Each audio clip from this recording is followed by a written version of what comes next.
Untuk pagi ni muka surat berapa kita ya? 70. Ya, muka surat 70.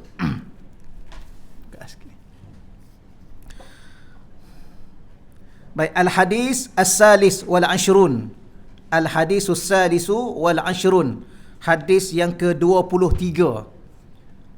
Al-hadis, hadis as-salis yang ke-3 wal ashrun, 20. Yang ke-23. Baik, an Zaid, an Sayyidina Zaid bin Aslam, an abihi, an Umara, anna Sayyidina Umar. Kita terus terjemah dah ya. An Zaid bin Aslam, ya, daripada Sayyidina Zaid bin Aslam. An abihi, daripada ayahnya.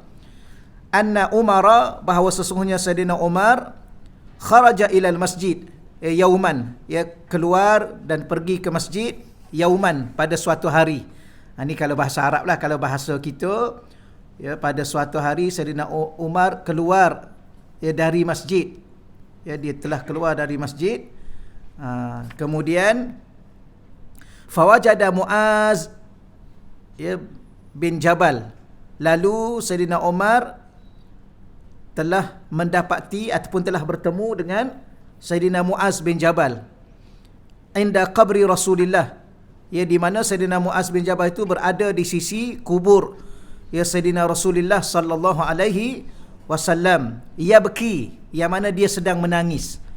Sayyidina Muaz tu sedang menangis. Faqala, lalu Sayyidina Umar berkata atau bertanya, ma yubkika ya Muaz, apakah yang menyebabkan kau menangis wahai Muaz?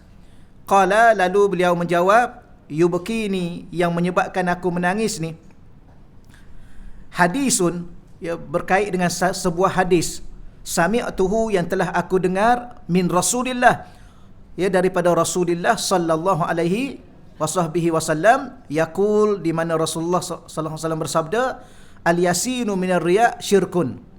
Ya, al-yasiru minar riya syirkun. Ya, sedikit daripada riya itu adalah syirik. Diterjemah apa yasir di sini, ya? Yasir ni asal maknanya benda yang paling mudah. Ya, sedikit. Yasir, ya, benda yang paling mudah ataupun benda yang sedikit sahaja, ya, daripada riya itu telah dikira syirkun, syirik. Kemudian yang diingati lagi apa yang Nabi sebut, waman ada auliya Allah, sesiapa yang bermusuh dengan wali-wali Allah, faqad barazallah bil muharabah, maka Allah Ta'ala akan mengisytiharkan, ataupun baraza ni Allah akan menzahirkan, menunjukkan. Kalau siapa yang belajar dhamir, ingat lagi tak belajar bahasa Arab? Bahasa Arab ni salah satu yang kita belajarnya ialah kita belajar berkait dengan berkait dengan dhamir, kata ganti nama. Kata ganti nama ni saya sejuk. Salah satu daripada saya ni allergic dengan sejuk. Orang kampung tak boleh dengan aircon. Tak apa, sekejap ya. Dia jadi sejuk. Allah subhanallah, macam-macam. Baik, baraza ni kalau kita belajar dhamir tu ada dhamir yang baris, dhamir yang mustatir. Dhamir baris, dhamir mustatir. Apa makna dhamir baris? Iaitu kata ganti nama. Saya sekadar nak ambil perkataan tu sajalah, ya, yang nyata, dhamir yang nyata, dhamir yang jelas, yang boleh disebut, yang boleh dibaca, yang boleh dilihat. Ada satu lagi kata ganti nama dalam kita apa ni? Kita belajar, dipanggil dhamir mustatir, dhamir yang tersembunyi. Tak apalah apa yang saya nak sebutnya, faqad barazallah, sesungguhnya Allah Subhanahu wa taala ni, ya, dia kalau kita sebut dia mengisytiharkan, ataupun dia menzahirkan, dia akan menunjukkan. Tapi di sini dia terjemah mengisytiharkan peperangan, ya, bil muharabah, peperangan kepada orang yang bermusuh dengan wali-wali Allah. Ini salah satu daripada perkara yang kita kena ingat. Ya, di luar sana ada orang-orang yang dipilih oleh Allah Subhanahu Wa Taala untuk menjadi aulia-aulia, ya, wali-wali Allah Subhanahu Wa Taala. bimbangnya bila mana kita ni bermusuh dengan dia. Mungkin sebab masalah wali ni ialah dia salah satunya kita susah nak kenal. Setengah ulama mengatakan Allah Ta'ala ni menyembunyikan para awliya-Nya lebih daripada dirinya. Allah Ta'ala mudah kita nak kenal. Walaupun susah juga kan, tapi mudah kita boleh belajar sifatnya, kita boleh belajar akan segala ciptaannya. Ya, sebab tu Nabi minta kepada kita supaya tafakkaru fi khalqillah. Hendaklah kamu tengok ya kepada makhluk-makhluk Allah dan berfikir tentang makhluk Allah. Ya, langitnya, buminya dengan segala makhluk yang melatanya, binatangnya, tumbuh-tumbuhannya, itu adalah bukti kewujudan Allah yang tidak mampu untuk manusia nafikan. Dan manusia mahu tak mahu, nak tak nak, kena akur. Termasuk kafir musyrik. Ya, kafir musyrik pun ada ayat Quran, wala in sa'altahum, kalau kamu tanya mereka wahai Nabi Muhammad, siapa cipta langit, siapa cipta bumi, yang kafir musyrik duk sembah berhala tu pun la yakulun Allah, dia jawab Allah. Kerana tak mungkin dia jawab selain daripada jawapan itu. Kalau dia nak kata datuk nenek dia, tak munasabah. Datuk nenek dia kemudian lagi nak banding dengan bumi dan langit. Apatah lagi kalau dia nak kata patung-patung yang duduk dekat berhala. Yang tu lagilah tak munasabah, kerana patung tu pun dia yang buat. Dia yang letakkan kat situ. Akhir sekali, dia pun berfikir juga bahawa tidak ada jawapan lain kecuali Allah. Adapun wali-wali Allah ni susah kita nak kenal. Bahkan ada yang disebut wali mastur. Itu yang nak sebut mustatir tadi, mastur. Apa makna wali mastur? Wali yang disembunyikan oleh Allah. Kita nampak dia biasa saja. Kita lihat di sini. Antara contohnya, apakah sifat-sifat tersebut? Yang kita nak belajarnya orang yang dicintai oleh Allah. Ini salah satu daripada golongan yang akan dicintai oleh Allah, iaitu innallaha, sesungguhnya Allah Ta'ala ni yuhibbu, mencintai al-abrar, orang yang baik-baik. Ya, al-abrar ni orang yang baik. Kemudian al-atqiya, orang-orang yang bertakwa. Al-akhfiya, orang-orang yang ni, akhfiya ni kalau dia terjemah apa di sini? Yang sembunyi, yang tidak menonjol-nonjolkan diri. Apa lagi tu? Dia tulis di sini yang tidak dikenali kan. Khafi ni ialah yang tersembunyi. Dia datang dalam satu majlis, contoh di sinilah, kita baca lagi lah. Allazina, siapakah mereka ni? Al-abrar, al-atqiya, al-akhfiya. Al-akhfiya, orang yang tidak dikenali, yang dia ni sembunyi.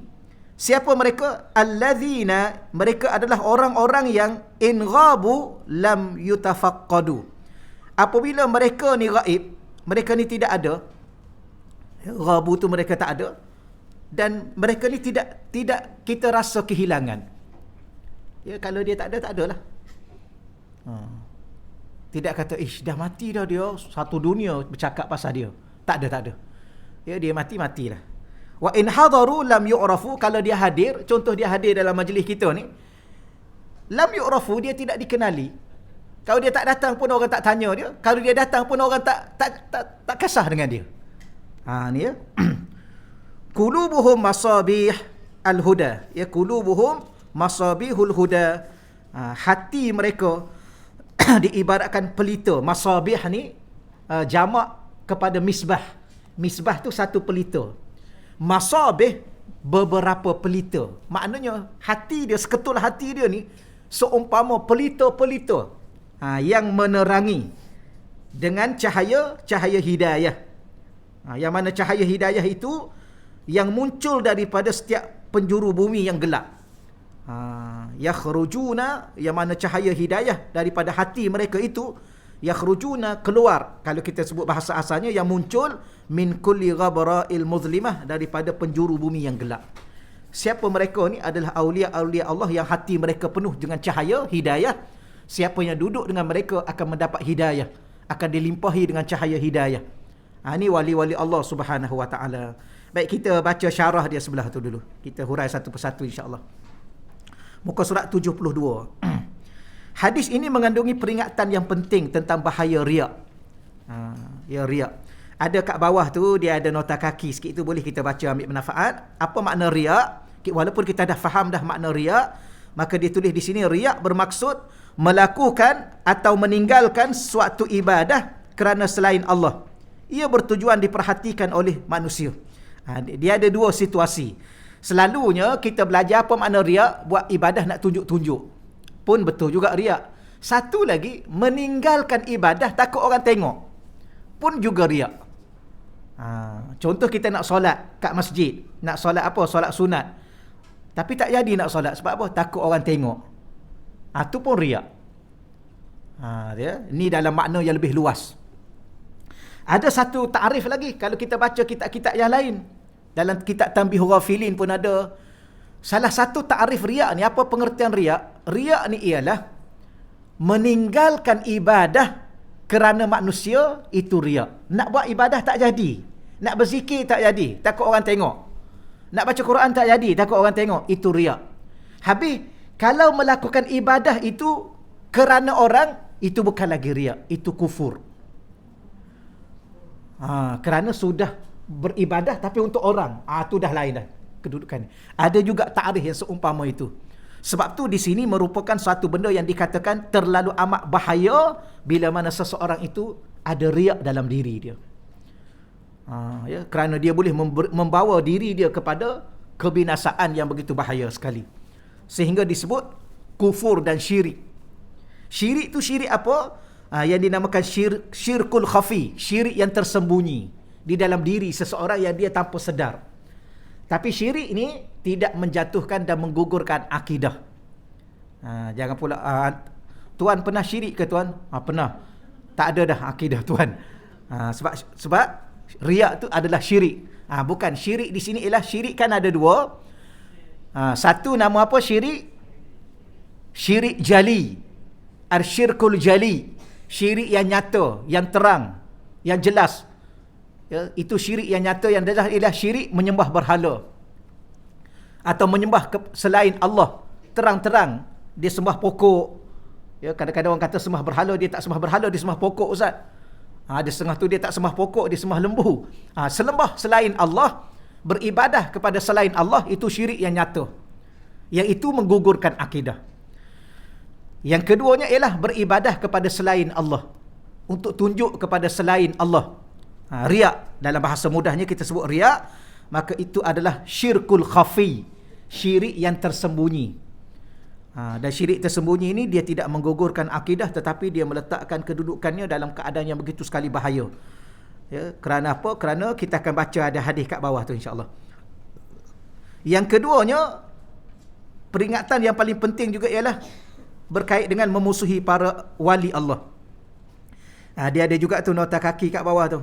Wali Allah merupakan golongan istimewa di sisi Allah yang memiliki keimanan dan ketakwaan yang tinggi serta akhlak yang terpuji, yang menjunjung sunnah baginda sallallahu alaihi wasallam. Ini takrif umum lah. Takrif yang kita baca yang dalam hadis tadi. Cuma saya ulang lagi sekali. Mungkin saya wali ni dalam bahasa Arab, wali dia ada dua maksud. Satu wali penjaga, satu lagi wali dijaga. Wali penjaga dengan yang dijaga. Jadi Allah adalah wali kepada orang beriman. Maka Allah dia menjaga orang beriman.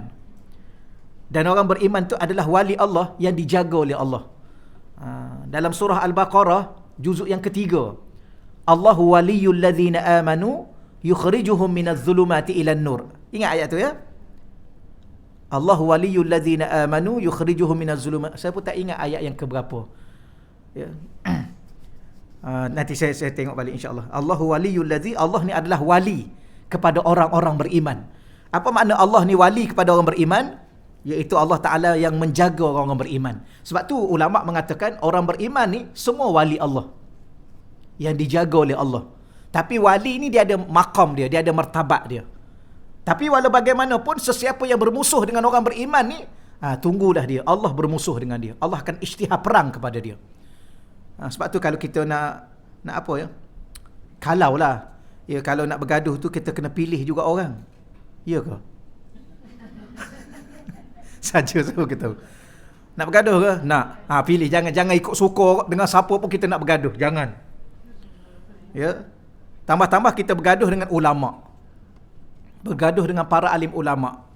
Para alim ulama ni ada yang wali Allah, ada yang tidak wali Allah. Tapi walau bagaimanapun kedudukan mereka tinggi. Kalau nak bergaduh, gaduh dengan ustaz bolehlah. Kan? Dengan ulama jangan sekali-kali. Bimbang-bimbang ulama tu bukan setakat dia ulama, dia wali Allah. Habislah kita. Sebab Allah isytihar perang dengan kita. Kalau isytihar perang dengan malaikat, okey lagi lah kan? Ya ke okey? Kalau malaikat isytihar perang dengan kita, itu masih makhluk Allah. Memang malaikat ni tak mampu ditandingi oleh kita yang lemah. Ya. Kekuatan yang Allah beri kepadanya dengan kekuatan yang luar biasa yang tak mampu kita nak lawan dia. Tapi dia masih makhluk. Bila mana dia masih makhluk, kita ada Al-Khaliq, ada Allah untuk kita mohon pertolongan. Tapi kalau kita dah lawan Allah sendiri, Allah pula bukan kita nak lawan Allah. Mungkin kita tak mampu, kita dah tahu dah. Tiba-tiba Allah sendiri isytihar perang melawan kita. Ke mana kita nak pergi? Kepada siapa lagi kita nak memohon? Sebab apa? Puncanya kita lawan kekasih-kekasih Allah ataupun wali-wali Allah. Sebab tu kalau kita berbeza pandangan pun, tak tahulah kita layak tak layak berbeza pandangan dengan seseorang yang berilmu, yang ulama. Macam kita pergi jumpa doktor pakar, doktor pakar bagi satu nasihat kepada kita berkait dengan diri kita, kita boleh tak beza pandangan dengan dia?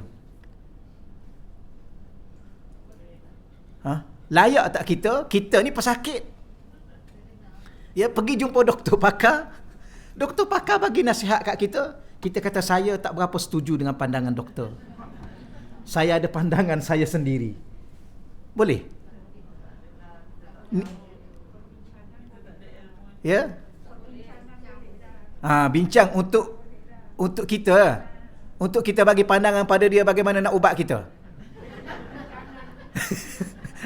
Faham lah. Faham. Tapi kalau sampai satu tahap, pandangan itu kita nak sanggah pandangannya, nak tentang pandangannya, tak setuju dengan pandangannya, tak boleh lah. Tapi kenapa ramai orang bangkang tentang dengan pandangan ulama? Ulama kata A, dia kata B, ulama kata B, dia kata C, ulama kata ni. Ulama kata macam ni ayat Quran, dia kata macam ni pula. Kenapa? Dia lagi pakar lah. Tapi layak tak layak? Tak layak. Tak layak. Jadi bimbang-bimbangnya yang dia duduk berdebat tu, duduk lawan tu, yang tu wali Allah. Habislah dia. Ni kena hati-hati. Sebab tu dia menangis. Kenapa? Kerana bimbang, risau umat selepas ini mengambil sikap-sikap yang tidak sepatutnya. Yang pertama dalam bab ibadah, riak, ya, kepada selain Allah, tunjuk kepada selain Allah, iaitu riak, ataupun bermusuh dengan para wali. Baik, kedua-dua perkara ini menyebabkan seseorang Muslim akan mendapat kerugian di akhirat. Dua-dua dia rugi. Boleh jadi atas muka dunia dia menang lah, dia nampak dia menang. Ya, kalau dia riak, dia rasa dia hebat lah kan. Dia tunjuk kat orang ni, dia tunjuk kat orang ni. Ya, sebab tu pergi umrah ni kan, ni dah mula pergi umrah ni. Memang rasa teruja. Kan, rasa teruja, kemudian duduk, ni tolong ingatlah ya. Duduk ibadah, kemudian up gambar. Alhamdulillah baru lepas solat duha depan Kaabah. Itu nak cakap macam mana tu ya? Riak ke apa tu? Tak tahu kan? Tengok pada niat. Niat kerana Allah. Up gambar tu niat kerana Allah. Gitu. Macam mana tu agak-agak tu? Cuba kita buat keputusan sikit. Macam mana saya nak buat keputusan? Agak-agak tengok hati dia kan. Kita kata tengok hati dia lah Ustaz. Baik, agak-agak hati dia tu macam mana agak-agak? Maknanya ikhlas lah kan. Ikhlas, dia gambar tu ikhlas lillahi ta'ala. kita pun tak ada jawapan. Sebab kalau ikhlas untuk Allah sudah melihat. Allah sudah tahu dan Allah sudah maha tahu dan Allah sudah maha melihat. Tak boleh tunjuk lah kan. Kecuali kalau kita hantar dekat mak kita, ayah kita, adik-beradik kita, tu boleh lah. Sekarang saya dah ada kat sini sekarang ni, alhamdulillah selamat. Tapi kalau up pada Facebook, Instagram, Twitter, tu untuk umum tu, wallahu alam. Jadi hati-hatilah lepas pada ni. Bila nak pergi? Minggu depan. Kan? Tahun depan insya-Allah. Begitulah, tolong hati-hatilah ya. Allahu Rabbi. Sebab dia bab hati ni susah. Syaitan duk tunggu masa, duk tunggu dia masuk sikit. Alhamdulillah. Bagus juga letak kat depan tu. Alhamdulillah. Dah selesai solat apa? Tahajud. Kan? Salam tahajud. Inna lillahi wa inna ilaihi raji'un. Okeylah, kita fahamlah, saya yakin tuan-tuan dan puan-puan faham. Moga-moga Allah lindungi kita daripada ada riak. Tetapi kalau berlaku, memang kerugian yang amat besar kita di akhirat nanti. Habis kita. Ya, itu pun yang ada pun. Itu je yang ada. Kalau yang ada itu pun dah tak ada, dah hilang di akhirat, apa lagi yang nak ganti? Habislah kita. Yang keduanya, tolong berhati-hati dalam kita. Cuma satu lagi, kadang-kadang para awliya ni, dia tak nampakkan diri dia ulama. Ya, orang-orang biasa. Kan ada satu kisah tu kan, ada seorang ulama daripada Hadramaut, tak silap saya, Hadramaut Yaman. Dia pergi ke Mesir. Maka dia pergi ke Mesir. Dia sampai di Mesir ni, dia kata, ada tak wali-wali di Mesir ni? Oh, Mesir ni, tuan-tuan dan puan-puan yang dah pergi tahulah. Kita tengok suasana zahir dia, ya Allah, kita nak kata apa ya? Nampak zahir dia tu, kita nak cakap apa ya? Hiruk pikuk lah, haru biru kita tengok. Subhanallah. Yang macam-macam, dengan suaranya, dengan bergaduhnya. Saya masa mula-mula sampai di airport tu, dah mula-mula sekali tengok Arab duduk bergaduh. Bergaduh sampai tahap nak bertumbuk, tapi tak bertumbuk orang dia, bagus. Dia letak kepala gitu aja. Macam tu. Dia macam ni. Kalau tempat kat Malaysia ni dah habis dah. Dah bertumbuk dah, tapi tak. Tapi bergaduh. Polis bergaduh dengan driver taksi. Driver taksi selama je lawan polis tu. Tengking apa semua sekali. Oh, macam ni ke? Jadi kita pun tanya soalan. Ada wali tak kat sini? Kalau macam ni lah dunia dia. Dengan keras. Akhlaknya keras. Ya, selalu tengking orang, bergaduh. Kita pun dah jadi duduk situ, kalau tak bergaduh tak sah. Kalau belajar kat Mesir, tak bergaduh dengan Arab Mesir, tak sah. Dan kita pula bergaduh ni bukan setakat bergaduh biasa, rasa aku tumbukkan dia ni. Dia jadi macam tu tahap dia. Ada wali tak? Rupa-rupanya ada satu kali ulama Hadramaut ni dia pergi, dia berdoa kepada Allah untuk dia pegang tasbih, dia nak kira ada berapa wali kat situ. Duk sekejap datang dia, katanya dia pergi, ada tukang sapu. Duk sapu. Ni saya cerita tak secara ringkas sangat kan. Dia sapu, kemudian dia pergi tegur. Dia kata jangan lupa gerakkan satu tasbih. Tukang sapu tu cakap. Tak ada orang bagi tahu. Maknanya wali ni dia tahu. Kamu datang nak kira wali-wali kan? Tolong gerakkan satu tasbih. Tukang sapu tu wali. Kemudian naik bas. Naik bas, konduktor bas tu pergi kat dia, gerakkan satu tasbih. Konduktor bas, wali Allah. Akhir sekali habis dia jumpa orang ni. Jumpa orang yang memang tak jangka. Duduk jual buku. Kalau di Hadramaut tu, seorang Habib tu dia jual buku kaki lima tu. Jual buku-buku lama. Tapi kalau ulama-ulama besar lalu kat situ, mesti pergi bersalam, cium tangan dia. Rupanya wali Allah. Ni kadang-kadang yang macam tu yang kita risaunya. Kita tengok, kita pandang dengan sebelah mata, atau bimbang-bimbang kita hina dia. Ini habislah kita. Tapi kita tak apalah, selepas tu kita beristighfar kepada Allah Subhanahu Wa Taala. Okey, walaupun banyak amalan, tak kala hidup di dunia, dia akan rugi akhirat.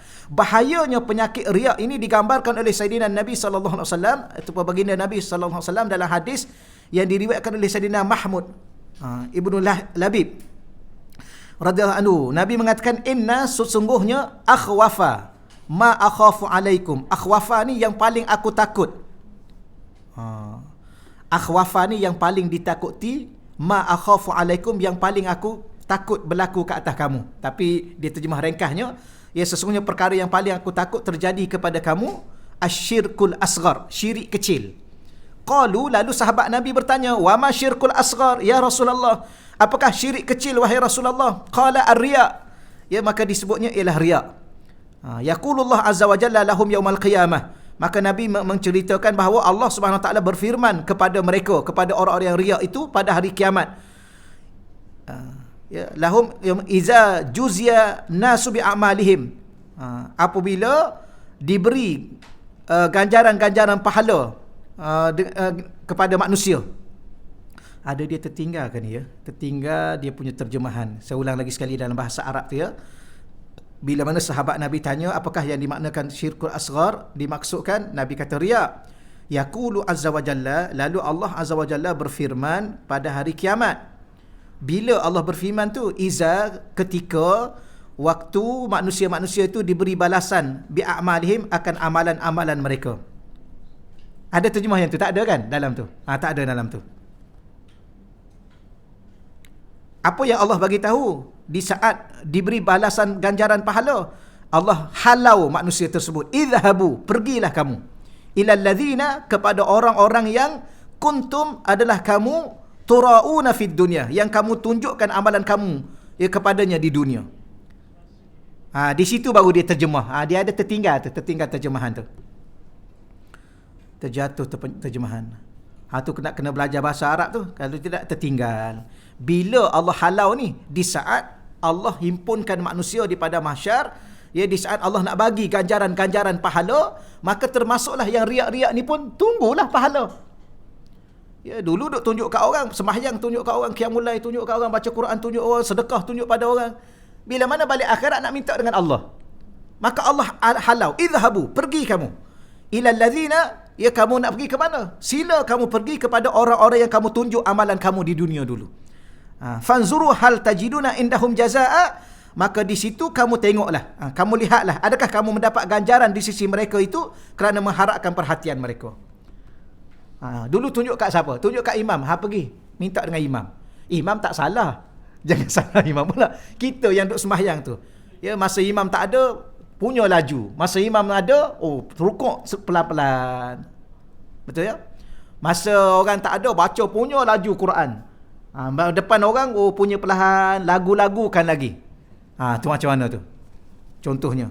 Ni contoh. Ya, tuan-tuan dan puan-puan, okey, alhamdulillah. Ya, moga-moga Allah Ta'ala jaga kita. Kadang-kadang sebenarnya kalau kita bincang lah kan, ni kalau kita baca kitab, sebab tu kadang-kadang dia baca kitab ni, dia jadi mengantuk, dia jadi terikat dengan kitab. Sebab tu kadang-kadang ustaz tu dia berhenti sekejap, dia hurai. Hurai inilah yang hilangkan mengantuk. Ya.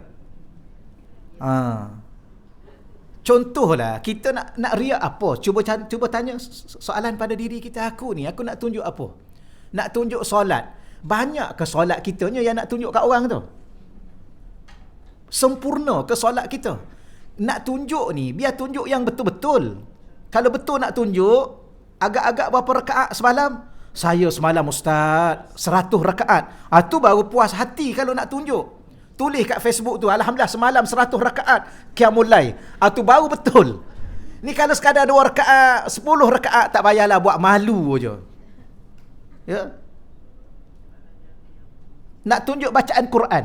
Okey, nak tunjuk. Cuba tanya, nak tunjuk apa? Nak tunjuk apa? Banyak. Nak tunjuk banyak. Nak tunjuk banyak. Berapa banyak? Alhamdulillah hari ni dah 30 juzuk khatam. Hari ni. Barulah okey jugalah. Ataupun alhamdulillah, ya, semalam masuk pertandingan, ya, peringkat apa? Peringkat antarabangsa, menang nombor 3 pun okey lah. Sebab antarabangsa. Baru okey nak tunjuk. Ni nak tunjuk apa? Ya. Nak bertanding Kori peringkat USG pun tak lepas. Betul, saya cakap samalah, saya pun samalah saja. Nak tunjuk apa? Ya. Kemudian suara pula orang dengar mengantuk aja. Suara kita bukan merdu sangat pun nak banding dengan Kori-Kori yang ada. Habis nak tunjuk apa? Sebab tu kalau nak tunjuk, biar tunjuk betul-betul. Ni kalau sekadar sikit-sikit, sekadar solat duha 2 rakaat nak masuk Facebook, tak payahlah buat malu lah. Ya, malu buat malu lah. Iblis tu, dia boleh naik ke tahap yang tinggi tu, di alam malaikat tu. Dia beribadah 1000 tahun. Ya. Allah angkat dia langit pertama. Dia ibadah 1000 tahun. Allah angkat langit kedua. Ni ada riwayat yang menceritakan. Dia ibadah lagi 1000 tahun. Naik lagi. 1000 tahun ibadah. Kita baru berapa? Itu yang dia takabur tu. Tapi silap juga dia. Dia buat satu kesilapan yang besar. Setelah Allah, dia ni jin. Diangkat kepada satu kedudukan yang begitu tinggi di kalangan malaikat. Ya. Naik kepada maqam malaikat, duduk maqam malaikat. Tapi dah dia tak cerdik. Ya, dia dah sombong. Tapi kita ni tak sampai ke tahap tu. Tak sampai ke tahap dia angkat berada pada kedudukan malaikat. Habis nak tunjuk apa? Jadi kadang-kadang kalau kita, ya Allah ya Allah maafkanlah aku, ya Allah, rupa-rupanya aku ni tak sedar diri, ya Allah. Kalau kita sedekah. Cuba bagi tahu sedekah banyak mana? Yang kalau betul-betul nak tunjuk lah. 1/3 harta saya bagi Ustaz. Ya. Ataupun 2/3. Kalau tak sampai ke tahap itu, majoriti sahabat ni katanya 1/3 majoriti sahabat. Saidina Omar separuh. Kalau Saidina Abu Bakar semuanya sekali. Itu pun dia tak riak. Dia tak tunjuk. Maknanya kalau kita fikir balik, ya Allah, tak mampulah. Buat malu, memalukan diri kita sendiri. Dahlah memalukan diri kita sendiri, menunjukkan sesuatu yang tak ada apalah. Ya, sekadar 10 rakaat bangun malam, itu pun malam semalam aja ke? Malam sebelum tu? Khatam Quran. Hari ni lah, ada ke satu hari? Setakat ni dapat satu hari 30 juzuk. 15? Samalah saya pun. Ustaz pun sama. Tuan Haji macam mana? Dah dapat 15 juzuk satu hari?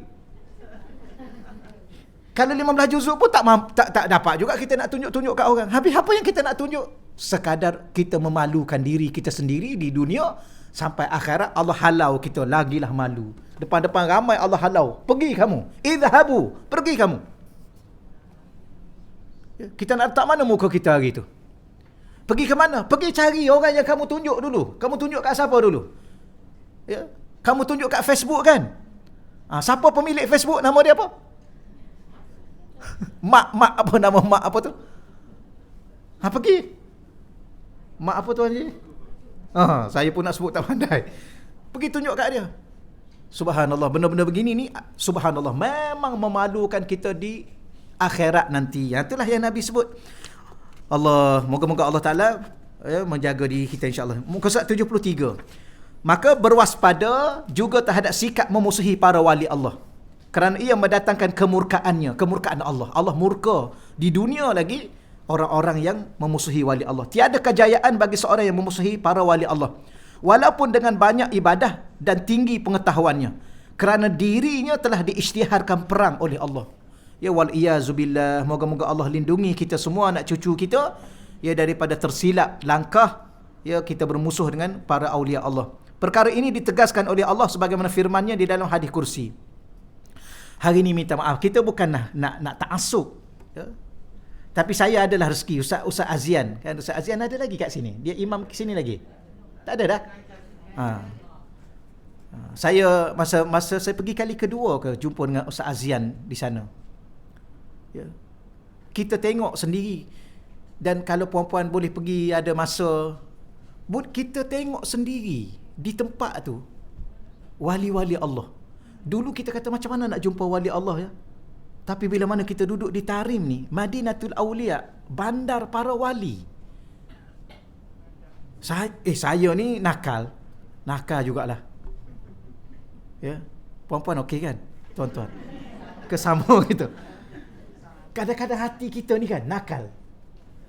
Ya ke dia ni wali? Ya ke wali? Kemudian kita test lah. Memang wali lah. Memang wali. Kalau kita test, memang wali. Contoh kalau Habib Omar kan, Habib Omar. Ada beberapa kali saya ni, kadang-kadang saya istighfar sampai sekarang kalau saya ingat kisah tu. Satu kali, jauh, dia duduk jauh. Saya panggil dengan suara tak dengar, memang tak dengar. Saya panggil dengan hati saya. Saya kata kalau Habib ni wali, Saya nak panggil dengan hati saya. Saya panggil dengan hati saya. Dia pun pusing. Dia angkat tangan. Sekali. Lepas tu kali kedua. Kali kedua, masa tu kami pergi satu majlis. Dia bawa satu majlis. Masa tu imam solat almarhum Habib Abdullah Shihab. Habib Abdullah Shihab ni digelar Ainul Tarim. Ainul Tarim ni ialah semua benda berlaku dalam tarim dia tahu. Dia nampak. Baik. Dia jadi imam. Kemudian saya kalau ada apa-apa saya cuba berebut nak duduk paling depan. Tengok keadaan lah. Saya duduk belakang imam tu sikit. Kemudian Habib Omar datang, dia duduk sebelah ni.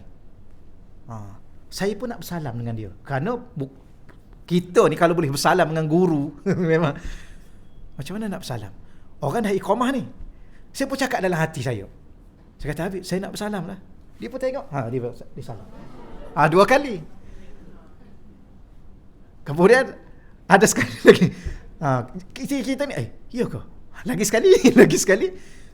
Masa tu pergi ziarah satu tempat. Lepas solat, doa. Saya duduk saf yang ketiga rasanya. Habib Omar saf yang kedua, saf pertama ataupun saf kedua. Ada imam, guru dia juga. Kalau ada guru dia tak akan jadi imam. Guru tu doa, saya amin. Saya amin, doa tu saya faham. Saya pun amin. Saya faham, dia baca doa, saya faham, amin. Ada satu rangkap tu saya tak faham. Saya pun cakap macam mana? Saya kata, yang ni aku tak faham. Dalam hati ni, yang ni aku tak faham, aku tak nak amin. Bila mana saya cakap gitu, Habib Omar duduk depan tu, dia pusing tengok.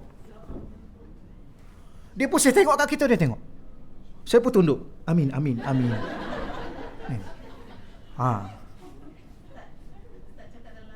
Dalam hati, semua dalam hati. Bahasa Arab lah. Cakap Arab lah. Dalam hati. Dia kalau kita duduk kat dengan Arab kan, dia jadi dah biasa. Jadi datang bahasa Arab. Lepas tu tidur malam. Yalah, satu bilik tu berapa orang ya? Tapi satu katil tu kecil. Jadi buku tu kita tak kat tepi. Kita tidur, kita tak kat tepi. Belah kanan. Buku kena jaga adab sungguh-sungguh dengan buku ya. Tu. Jangan letak buku tu kat atas kat tempat duduk ni. Kat kursi tu kita letak buku tu. Kita pun duduk punggung kita kat situ. Kita letak buku tu kat punggung tu. Tu. Kalau dalam beg okey. Dalam beg tak apa. Jangan letak gitu. Jadi saya letak buku belah kanan. Bila mana kita tidur, kita tak ingat dah kita pusing ke mana kan? Tak ingat pusing ke mana semalam? Pusing kiri dulu ke pusing ke kanan dulu setelah tidur? Tak ingat. Bila mana tak ingat, saya pun pusing. Bila mana saya pusing, ni datang dengan shawl ni, bam, pukul kat belakang ni. Bam. Saya pun terkejut. Tapi kita nampak dalam mimpi tu, Habib Omar. Nampak dalam mimpi tu kita nampak dia datang. Kita nampak dia, bam, pukul kita. Habib Omar datang. Kita pun celik. Tak ada. Kemudian kita nak lena pula. Datang lagi, bam, pukul kat sini. Kemudian lepas tu baru terfikir, apa sebenarnya ya? Maknanya dalam kita buat salah, dalam mimpi pun dia datang tegur gitu. Yang ni siapa nak percayalah. Yang kadang-kadang live ni live. Yang saya yakin puan-puan okey. Ni live ni. Ni live ni. Live ni yang kat luar sana nak percaya tak nak percaya sebab kita alami. Ya. Kita tahu. Sebab tu kalau siapa-siapa, apa yang saya nak ceritanya ialah orang duk maki hamun dia. Tuduh dia sesak, tuduh dia penyembah kubur. Ni ustaz-ustaz yang di luar sana tu. Kita tak tahu apa cerita. Kalau ikut hadis ni, habislah dia.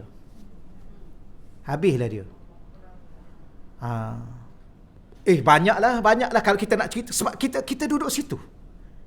Ya. Yang tuduh penyembah kubur, siapa yang sembah kubur? Ingat kita ni bodoh sangat tak tahu kubur dengan Tuhan. Di luar sana tu kan dia tuduh kita ni penyembah kubur, dia tuduh Habib Omar penyembah kubur. Ya, punya mulut celupar. Dia ingat kita ni mengaji ni, ingat sampai ke tahap kita ni bodoh tak boleh nilai mana satu kubur, mana satu Tuhan. Dia penyembah pemuja kubur. Penyembah kubur pun ada, pemuja kubur pun ada. Dia ingat kita tak tahu di mana satu Allah, Tuhan yang maha berkuasa, yang maha benar, mana satu kubur. Jadi seolah orang ni kalau dia tuduh orang macam tu kan, seolah dia merendahkan mentaliti orang ni bodoh sangat. Dia terlalu bodoh sangat nak banding dengan dia. Tapi tak tahulah, inilah kisah dia. Ya. Ini yang itu yang lain-lain lagi tu. Ya ada pak cik tu kan saya cerita tu, pak cik tu. Oh, masa makan tu dia tegur saya. Ya, masa makan, ya, orang Arab dia makan daging dulu, dia makan lauk dulu. Ya, jadi saya dengan pak cik tu, tapi pak cik tu daripada awal dia tak tengok depan dia tengok ya depan dia lah. Depan dia makan lah. Kita ni kan kita tengok lauk tak ada kat depan ni, duduk kat depan situ. Depan dua orang tu. Saya ambil lah lauk tu letak tengah. Dia ambil lagi. Kemudian saya nak ambil lagi sekali, pak cik tu cuik saya. Dah, dia kata. Maknanya kalau dia ada nak makan, bagi kat dia lah. Tapi kita faham apa yang bahasa isyarat dia. Akhir sekali saya cakap dalam hati saya. Saya kata qalilul adab. Saya cakap kat orang, dua orang depan tu. Dalam hati saya. Dalam hati jangan cakap depan-depan. Saya cakap dalam hati lah. Ya, sebab tu hati kita ni susah nak jaga. Bila mana saya cakap qalilul adab, pak cik tu tepuk paha saya, tunjuk kat hati saya, tunjuk kat hati dia. Dia kata, "Dang, ni." Tu pak cik biasa tu. Barulah kita akui, oh memang betul. Madinatul Aulia, bandar para wali. Pergilah. Subhanallah. Orang-orangnya subhanallah begitu sekali lembut, budi bicaranya, hormat pada orang. Budi bicara dia. Kemudian orang perempuan nak seminggu, 2 minggu duduk situ tak nampak. Tak boleh tengok. Kalau tengok pun nampak hitam semua. Tu pun kalau kita tengok jauh kan, dia dah pusing kelain dah. Dia pusing lah, dia lari. Ya, kita pun rasa kat nak tengok kan. Dah seminggu dah tak tengok. Contohnya lah kan. Ni itu kita kata jiwa kita yang agak nakal. Tak boleh, tak boleh tengok. Sebab tu barulah faham, patutlah dia orang ni subhanallah. Duha, solat duha, orang perempuan dia katanya wallahu alam, ya, 8 rakaat duha tu, 1 rakaat 1 juzuk. Dia orang hafal umur 7 tahun lagi. Kita kat sini memanglah tak mampu sebab kita ni umur 70 tak hafal-hafal lagi. Dia umur 7 tahun, samalah saya pun. Itu yang masalahnya. Okeylah, setakat itulah kita jadi sembang dah. Jadi nak bagi tahunya begitu. Ya, sepatutlah Allah Ta'ala, sebab mereka ni malamnya menangis ya kepada Allah, siangnya beribadah pada Allah, malamnya bangun qiyamul lail, siangnya berpuasa, Quran khatam seminggu sekali, tak wali Allah. Seminggu sekali khatam Quran, seminggu sekali majlis khatam Quran. Mesti majlis khatam Quran, mesti ada orang khatam Quran. Kita ikut je lah, alhamdulillah pun nasib baik kita dapat rezeki. Tiap-tiap minggu, hari Khamis, pagi Khamis majlis khatam Quran. Majlis khatam Quran. Tiap-tiap malam Khamis malam Jumaat maulid. Tiap-tiap minggu maulid. Ya, mencetuskan rasa rindu, rasa cinta, rasa kasih pada Nabi. Ya, bila mana rindu dan cinta dan kasih pada Nabi, akan pasti dia akan ikut Nabi. Orang ni yang kalau dia ikut kita nak kata apa ya? Dia ikut dengan sepenuh hati dia bila mana dia mencintai. Betul ya? Bila mana kita cinta pada seorang orang ni, kita akan ikut dia betul-betul. Jiwa, raga kita akan ikut dia. Sebab itulah ulama-ulama dia mencetuskan rasa cinta kepada Allah dan Rasul. Kerana orang yang cinta Allah dan Rasul, dia akan ikut sungguh-sungguh Allah dan Rasul. Samalah kita kalau kita cinta pada si A ni, dia pergi ke mana? Ke hujung dunia, kita akan ikut dia. Ya, I dah cinta kat you nak bawa I ke mana? Hujung dunia, I akan ikut. Betul ya? Tak ingat dulu, bercakap dulu. You nak kahwin dengan I ni, you nak makan apa? Ikutlah you makan apa. You makan pasir pun I akan makan pasir. Wah, nak makan pasir. Cinta konon. You sanggup berlapar dengan I? Sanggup? Ya, I sanggup segala-galanya. Bukan setakat berlapar dengan you, I sanggup. Mati dengan you pun I sanggup. Wah, ingat dulu kan? Tak ada. Ni bohong semua ni. Tapi nak bagi tahunya kerana apa tu? Kerana satu perkataan yang ada dalam hati kita cinta. Maka sekarang ni kita merubah diri kita, bukan lagi cinta makhluk, cinta Allah dan Rasul. Ya, cinta Allah. Tapi tak mungkin cinta Allah tanpa cinta kepada Rasul. Kerana di situ pintu mencintai. Jadi inilah yang kita belajar. Jadi di luar sana atau di kalangan ni pun ni mungkin ada ni. Ya, wali-wali Allah, jangan kita cari pasal bermusuh dengan wali-wali Allah. Habis macam mana? Kalau macam tu jangan bermusuh dengan semua. Itu yang paling baik. Sebab kita pun tak tahu siapa di kalangan ni yang jadi kekasih Allah. Ya, ambil apa? Ambil keputusan jangan bermusuh dengan sesiapa pun kecuali satu sahaja. Syaitan. Wallahu alam, saya tak ingat itu. Kalau ustaz-ustaz kita kata gitulah. Mesti ada seorang aulia-aulia Allah. Inilah yang kita takut kan. Dan aulia Allah ni ada lelaki ada perempuan. Ya, cuma orang lelaki tu terkenal banyak dimasyhurkan kerana dia wali, dia ulama. Tu yang dia jadi terkenal. Tapi biasanya wali-wali ni alim, cuma dia tak tunjuk kealiman dia. Ada yang wali yang masyhur ni yang dimasyhurkan oleh Allah bahawa dia ni wali. Contoh kita kata Imam Junaid, Ibrahim bin Adham, ni antara dimasyhurkan. Ada wali-wali yang mastur, disembunyi-sembunyikan oleh Allah. Itulah.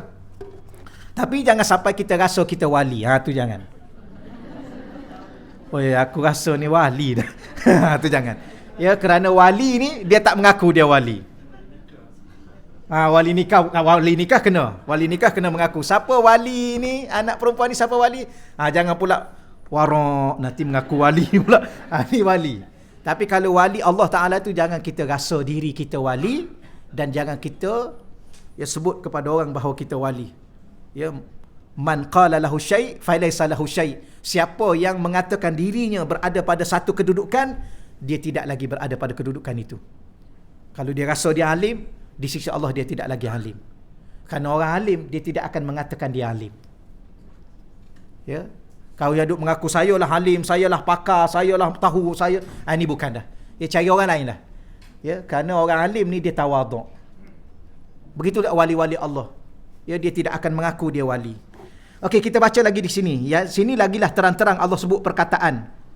Ya, perkataan ialah Allah dalam satu riwayat hadis kursi daripada Sayyidina Abi Hurairah, man sesiapa sahaja ada ni yang memusuhi li waliyan, yang memusuhi waliku, faqad azantuhu bil harbi, maka aku akan mengisytiharkan perang terhadapnya.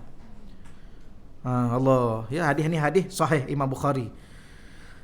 Pada penghujung hadis ini juga disebut tentang satu golongan yang beriman yang memiliki sifat-sifat tidak suka menyibukkan diri untuk mendapatkan perhatian manusia sehingga ketiadaannya tidak dicari dan keberadaannya tidak disedari.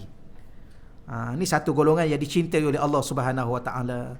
Jadi Allah Taala ni dia macam mana ya? Bahasa mudahnya, Allah ni dia nak kita dengan dia saja. Kita dengan dia. Sebab tu amalan yang paling, antara yang paling apa kita kata, yang paling utama ialah qiyamul lail. Bangun di waktu malam, fi jawfil lail. Bangun pada waktu malam di saat orang lain duduk tidur. Itu amalan yang paling utama. Bahkan dikatakan wajib kepada Nabi sallallahu alaihi wasallam, tetapi sunat kepada kita. Kenapa? Kerana Allah ni dia nak kita dengan dia saja. Sebab itulah macam mana cara kita orang awam ni untuk kita hanya dengan Allah, hati kita hanya untuk Allah. Diri kita tak apa, dengan keluarga kita, dengan anak isteri kita, dengan masyarakat kita, tapi hati kita dengan Allah. Yang tu Allah paling cintai. Tapi ada orang ni bukan setakat hati dia dengan Allah, diri dia pun dia bagi seluruhnya untuk Allah. Macam Rabi'atul Adawiyah kan. Dia tak ada rumah, dia pergi duduk dalam gua, dia dengan Allah. Tu sebab tu makam dia tinggi. Tapi orang-orang pilihan, bukan macam kita ni. Kalau kita ni dah awal-awal lagi berkahwin, ya, nak buat macam mana? Nak kena duduk dengan suami lah. Takkan nak pergi duduk dalam gua. Kita dah berkahwin awal-awal, kena duduk dengan isteri lah. Lagi pun dah ada anak dah. Saya pun rasa tak tahu silap juga dulu kahwin. Kan? Ya. Silap pula. Kita nak kata apa kan? Nak kata, kalau aku tak kahwin dulu, aku boleh jadi macam ni. Kan? Tapi silap lah. Tapi nak bagi tahunya sebenarnya hidup ni Allah dah takdirkan. Tak habis lagi ayat. Tak habis lagi. Allah dah takdirkan kita kahwin. Kemudian ada anak. Kemudian duduk dalam masyarakat. Maka kena bermasyarakat lah. Kecuali Allah pilih kita awal-awal, macam ramai ulama-ulama yang tak kahwin. Imam Nawawi tu, ya, Imam Al-Hafiz An-Nawawi, dia tak sempat kahwin. Ramai ulama-ulama, berapa puluh-puluh ulama yang mati, yang tak sempat kahwin. Mereka hanya duduk dengan Allah dengan ilmunya. Gitulah. Ada juga wali-wali Allah. Tapi kalau Ibrahim bin Adham tu, dia tinggal keluarga dia. Ya, wali Allah yang besar tu, dia tinggal keluarga. Dia ni raja. Dia raja. Satu kali ada orang berjalan atas bumbung dia. Ni dalam kisah-kisah kita boleh baca lah. Ya. Dia kata, kamu cari apa atas bumbung istana? Dia kata, aku cari unta aku hilang. Dia kata, mustahil kamu akan jumpa unta kamu atas bumbung istana aku. Oh, dia kata begitu ke? Aku pun nak bagi tahulah kepada kamu. Ya, mustahil kamu jumpa Allah di dalam istana kamu. Mana selagi mana dia duduk sebagai seorang raja, bermewah-mewah dengan kebesaran, dengan segala-galanya, dia tak akan jumpa Allah. Apa makna jumpa Allah tu? Mengenal Allah dan menjadi wali Allah, tu maksud dia. Akhir sekali dia tinggalkan istana dia, dia tinggal pangkat raja dia, dia tinggal semua keluarga dia, dia pergi keluar. Ya, dia mencari, dia belajar untuk menjadi wali Allah. Dan menjadi wali Allah yang terkenal. Ada juga yang macam tu. Allah. Tapi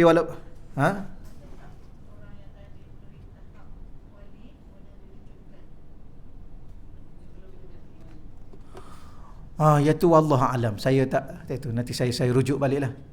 Ya, kalau dah jadi wali tiba-tiba Allah lucutkan balik. Ya, kerana kalau kaedah umumnya Allah Taala ni dia pilih orang yang sudah memang dia tahu selayaknya. Wallahu alam. Ya, selayaknya. Dan mungkinlah ada beberapa perkara, cuma kalau maqam diturunkan maqam tu ada. Ya, kerana kadang-kala kedudukan kita ni ada dia adab. Dia benda yang paling tinggi sekali pada awliya Allah ni adalah adab dia dengan Tuhan. Sebab tu dia tidak akan pernah rasa apa saja yang ditimpa ke atas dirinya adalah bagi dia sesuatu kegembiraan. Macam kita kata Sayyidina Uwais Qarni tu. Tu awliya Allah, wali Allah. Ya, sehingga Allah bagi dia sakit pun dia terima dengan redha. Dia tak nak sembuh. Cuma mak dia saja supaya berdoa, supaya suruh dia berdoa supaya Allah sembuhkan dia. Dia kata, wahai Allah, kalau mak aku ni tak suruh aku untuk aku berdoa dan kamu suruh aku taat pada mak aku tak akan doa. Ya, kenapa? Dia sudah seronok dengan apa yang dia ada. Apa yang dia ada? Penyakit yang diberi oleh Allah. Siapa Allah? Kekasih dia. Kita ni kan, kalau kita bercinta, kita berkasih sayang ni, apa saja daripada kekasih kita, kita rasa seronok. Termasuklah dia cubit kita pun. Kita rasa okey kan? Betul kan? Cubit apa? Cubit, tengok memang mewah. Merah ni. Ya, macam mana? Okey. Begitulah wali-wali Allah menjaga adab dengan Allah. Kerana dia tahu bahawa sesuatu yang Allah lakukan untuk dirinya, itulah yang terbaik. Dia tak akan mungkin membantah. Itu adab. Tapi mungkin kalau kadang-kadang dia tersalah adab, dia turun maqam dia. Sebab wali ni dia ada kedudukan maqam-maqam dia sehingga disebut kutub. Ya, kutub ni biasanya disebut adalah ketua para wali pada zaman-zaman tertentu. Wallahu alam selebihnya. Tapi di segi akidah ahli sunnah wal jamaah, wali tu ada? Ada. Mana hadis ni? Hadis Nabi ni. Mana ayat Quran? Ala inna awliya Allah. Ya, ada ayat Quran yang mengatakan, sebab ada pihak dia tak terima wali ni ada. Bagi dia tak ada wali, manusia biasa saja. Sama saja. Kemudian bila mana dia tak mengaku wali, dia mereka tak menerima wali, mereka tidak menerimalah ilmu-ilmu tentang kasyaf. Wali ni kan Allah buka mata hati dia. Mata hati dia ni kan dia boleh tahu. Macam tadilah, dia sebenarnya kita duk bincang pasal mata hati, sebenarnya dia roh. Ya, seorang wali Allah ni roh dia dah kembali kepada keadaan hampir menjadi asal roh tu. Diri dia. Kenapa sekarang ni kita boleh bercakap? Sebab roh ada. Kita boleh melihat sebab roh ada. Kita boleh mendengar sebab roh ada. Jadi kita mendengar dengan apa sebenarnya kalau kita tanya soalan? Tapi bab-bab begini ni tak boleh dibincang secara umum. Takut orang salah faham. Jadi sebenarnya kita bercakap dengan apa ni? Dengan roh lah. Ya, kalau roh tak ada, sebelum ni bukan main lagi banyak bercakap. Dah sepatah-patah perkataan tak boleh nak bercakap. Sebelum ni tajam pandangan dia. Bila roh keluar jadi mayat, satu pandangan pun dia tak dapat melihat. Jadi roh ni dia ada kekuatan, bahkan dia tak tidur dan dia tak akan mati. Ya, yang mati tu bila mana berpisah roh dengan jasad tu dah mati. Jadi roh ni ada kekuatan. Jadi bila mana awliya Allah ni dah dekat dengan Allah, Allah dah buka hijab ni, menyebabkan kembali balik mata roh yang asal, yang tajam, pendengaran roh. Sebab tu kita cakap dalam hati dia dengar. Sebab roh ni dia bukan ada mata saja. Sebelum ni kita duk bincang pasal mata hati. Habis telinga hati. Takkan hati ada mata saja, tak ada telinga. Maka kalau kita baca dalam ayat-ayat Quran, hati ni ada telinga dia. Sebab tu dia boleh dengar. Kita cakap dalam hati tu dia boleh dengar. Sebab telinga dia ni, telinga roh dia kalau kira-kiranya dah mula terbuka, dia punya hijab. Hijab ni pun payah juga kita nak bercakap. Apa makna hijab? Dinding yang menghalang kita. Kalau dinding tu diangkat, kita boleh nampak. Nampak apa? Kan depan kita ni kan banyak jin ni. Ada alam jin kan? Kat mana alam jin tu? Di keliling kita ni lah. Kita pergi ke kubur tu, ada apa kat situ? Alam barzakh. Kita pergi ke kubur tu simbolik aja di situ. Di situ ada alam barzakh. Mak kita duduk alam barzakh, ayah kita duduk alam barzakh. Sahabat-sahabat kita duduk kat situ, duduk alam barzakh. Ada nampak alam tu? Ada tak alam tu? Kenapa tak nampak? Sebab ada hijab di dinding mata kita ni, hijab. Wallahu a'lam selebihnya. Ada malaikat tak kiri kanan ni? Kenapa tak nampak? Ni mata kita tak mampu nak melihat kerana terdinding. Nabi nampak tak Nabi? Malaikat. Nabi nampak malaikat. Kan dalam rupa yang asal Nabi nampak malaikat. Maknanya Nabi itu telah dibuka hijab oleh Allah dengan kedudukan Nabi, dengan kedudukan Rasul yang berinteraksi dengan malaikat, maka nampak. Yang inilah yang kita duk cerita sekarang ni. Bahawa di sana ada wali-wali Allah Subhanahu Wa Taala. Pukul berapa dah kita ni ya? Dah habis dah masa kita ni. Baru nak mula baru ni. Ada soalan? Dah habis dah ni mengaji ni. Boleh balik dah kita ni. Tak ada apa. Allah. Tapi walau bagaimanapun, kesimpulan pada hari ini ialah pertama sekali supaya Allah jaga hati kita daripada riak. Ya, tolonglah berdoa pada Allah. Kerana kadang-kadang nak jaga hati ni susah. Ya, sebab dia berbolak-balik, dia tak tetap. Kadang-kadang kita sendiri pun tak faham kenapa hati kita macam ni. Ya, kejap lain, kejap suka, kejap sedih, kejap seronok, kejap gembira, kejap derita, duka cita. Ni. Ya, kejap-kejap rasa lapang, kejap-kejap rasa sempit. Kejap-kejap rasa ikhlas, rasa khusyuk, tiba-tiba pula rasa lalai, rasa nak tunjuk kat orang. Ada masa-masa tertentu nak tunjuk. Ya, kadang-kadang nak jadi itu, nak jadi ini, nak jadi apa? Nak jadi selebriti kan? Ada rasa nak jadi selebriti. Ya, supaya orang kenal kita semua. Lepas tu kadang-kadang ustaz-ustaz akhir zaman pun sama juga. Dia sebenarnya ustaz ni manusia. Manusia ni dia tak terlepas daripada ujian-ujian yang kena pada manusia. Ya, tak kira manusia tu gelarnya apa. Tapi oleh kerana ujian tu kena pada manusia, maka manusia tu kena semualah, termasuk ustaz lah. Ada tak ustaz nak masyhur? Ada juga. Ya. Ada. Tapi kita nak kata macam mana dalam dunia hari ni? Hati tu yang kita balik hati masing-masing, serah pada Allah, minta tolong dengan Allah. Ya, tolonglah aku ya Allah. Aku nak up status ni apa yang aku nak. Ya. Kadang-kadang kita up satu status, kejap-kejap tengok dah berapa like dah. Duduk 5 minit tengok pula kan. Nak apa tu sebenarnya tu? Kata nak nasihatkan orang. Saya up ni kerana nak nasihat orang. Tapi ada peliknya juga dia tulis ni untuk diri sendiri. Kalau untuk diri sendiri kenapa up kat situ? Tak payah ajalah. Ya, kalau tulis untuk diri dan berkongsi, tu kena tulis macam tu. Kalau untuk diri sendiri tak payah. Cukup untuk diri sendiri. Itulah insya-Allah setakat tu dahulu. Yang kedua, doa juga pada Allah supaya Allah hindarkan diri kita daripada kita berdepan dengan wali-wali Allah yang kita tak jaga adab dengan dia, bahkan bermusuh dengan dia, sedangkan dia wali Allah. Sebab kita tak kenal dia. Ya, minta dengan Allah awal-awal, tolonglah ya Allah, engkau jagalah adab aku ya Allah, engkau jagalah akhlak aku ya Allah, engkau jaga lidah aku dan sikap aku ya Allah bila mana aku berdepan dengan kekasih-kekasihmu, wali-walimu ya Allah. Kerana aku tidak mengenali ya Allah wali-walimu. Dan kalau sebelum ni aku pernah menyakiti hati walimu ya Allah, aku pernah mengatakan sesuatu yang tak selayaknya kepada aulia-auliamu ya Allah, aku minta ampun ya Allah. Kena bagi tahu pada Allah Subhanahu Wa Taala. Selebihnya serah pada Allah. Allah